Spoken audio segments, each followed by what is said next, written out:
안녕하세요. 대엽 황대근입니다. 체코 원전 도저히 이해할 수가 없습니다.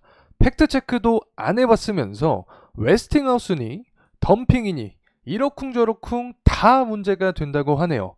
한수원에 직접 연락했습니다. 체코 사업부부터 홍보팀까지 웨스팅하우스와의 진실을 파헤치기 위한 움직임 지금 공개합니다. 한수원은 도대체 어떠한 입장을 갖고 있는지 지금 함께 하시죠.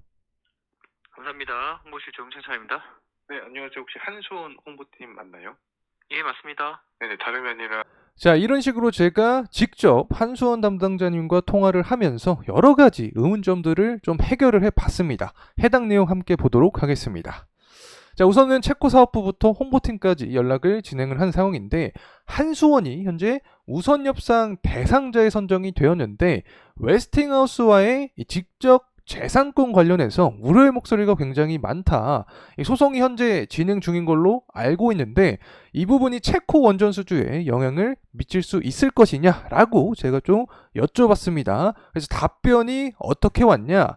현재 웨스팅하우스와 소송이 진행 중인 것은 맞다. 하지만 이 체코 원전 계약에 영향을 주진 않을 것이다라는 답변이 왔습니다. 사실 이 부분이 핵심 포인트라고 생각을 합니다. 현재 나오고 있는 다양한 보도나 기사 내용은 단지 우려감을 표출을 하고 있는 상황이다. 사실관계 확인은 제대로 할 필요가 있다라는 어떤 뉘앙스를 표출해 주셨습니다.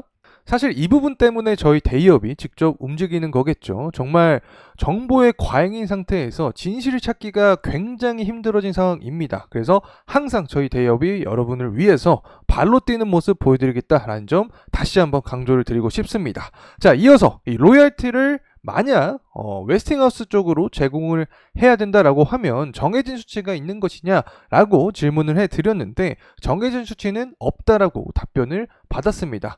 자, 그도 그럴 것이 현재 소송이 진행 중이고 있는 상황이기 때문에 어떠한 부분도 결과값이 완벽하게 도출된 부분은 없다고 생각을 하고 있습니다. 때문에 로열티 관련된 정해진 수치도 현재 나와 있는 건 없다. 자, 이렇게 요약해서 넘어가도록 하겠습니다.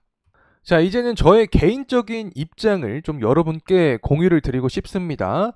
일단 웨스팅하우스 소송이 한 번 있었었죠. 지난 미국에서의 소송이 있었는데 당시에 웨스팅하우스가 패소를 했습니다. 그 이유 자체는 미국 정부가 아니기 때문에 이 소송 자격이 없다라는 판결이 나타났기 때문에 웨스팅하우스가 패소했다. 자, 이렇게 설명을 드릴 수 있는데 항소를 하게 되더라도 향후에 패소 가능성이 굉장히 좀 높지 않을까 생각을 하고 있습니다. 일단 웨스팅하우스가 미국 정부로 바뀌어야 되는데 이것은 거의 불가능하다라고 볼 수 있겠죠. 때문에 1심 패소 원인이 그대로 유지가 되면서 항소를 하더라도 다시 한번 패소할 가능성이 높다라고 개인적으로 생각을 합니다. 자, 이제는 가격적인 측면입니다. 항상 한국은 저가에 대한 부분에 메리트가 많이 존재를 했었는데 이제는 역으로 이 부분이 리스크로 작용이 되고 있는 상황입니다.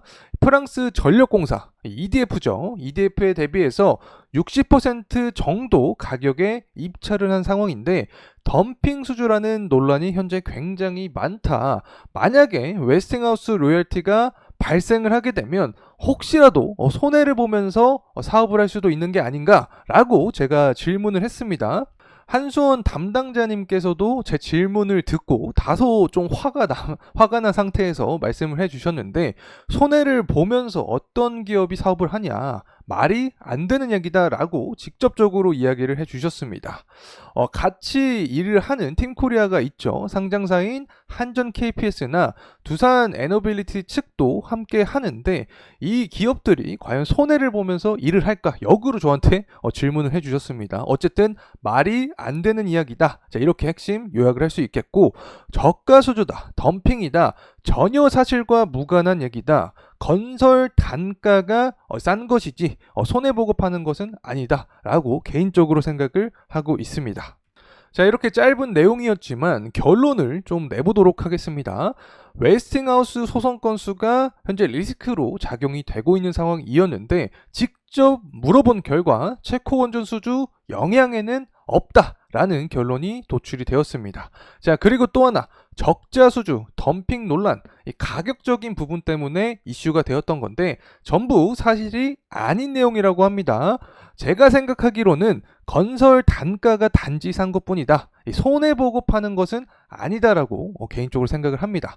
그리고 금액적인 측면도 존재를 하죠. 현재 24조라는 금액이 도출이 된 상황인데 이 부분도 정확한 금액은 아니라고 합니다. 그래서 제가 생각을 하는 측면은 두코바니아에 이어서 이 테멜린까지 추가 계약이 이루어진다라고 하면 플러스 알파 금액이 더해질 가능성이 있지 않을까 개인적으로 생각을 합니다.